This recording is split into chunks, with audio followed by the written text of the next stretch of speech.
Granite முறைகேடுகள் குறித்து விசாரணை நடத்திட ஐஏஎஸ் அதிகாரி சகாயம் தலைமையில் குழு அமைத்தால் பல உண்மைகள் வெளிவந்துவிடும் என்று அதிமுக அரசு அச்சம் கொள்கிறது என்று திமுக தலைவர் கலைஞர் குற்றம் சாட்டியுள்ளார். இந்திய பிரதமர் நரேந்திர மோடி சீன அதிபர் ஜின்பிங் முன்னிலையில் இரு நாடுகளிடையே இன்று 12 ஒப்பந்தங்கள் கையெழுத்தாகின. அடுத்த 5 ஆண்டுகளில் இந்தியாவில் $2000 கோடி முதலீடு செய்யவும் 2 தொழில் பூங்காக்களை உருவாக்கவும் உடன்பாடு ஏற்பட்டுள்ளது. சீன அதிபர் திமுக இளைஞரணி அறக்கட்டளை சார்பில் பேரறிஞர் அண்ணாவின் 106வது பிறந்த நாளையொட்டி பள்ளி மாணவர்களுக்கான பேச்சுப் போட்டி, கட்டுரை போட்டி, கவிதை ஒப்பித்தல் போட்டிகள் நடைபெறும் என்று திமுக பொருளாளர் மு க ஸ்டாலின் அறிவித்துள்ளார்.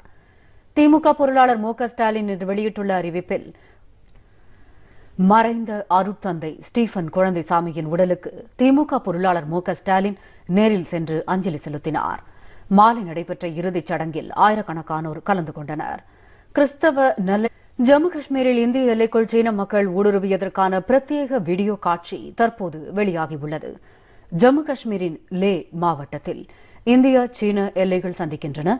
இந்த இடத்தில் அடிக்கடி சீன ராணுவம் ஊடுருவி தொல்லை கொடுத்து வருகிறது. மீண்டும் தலைப்புச் செய்திகள்.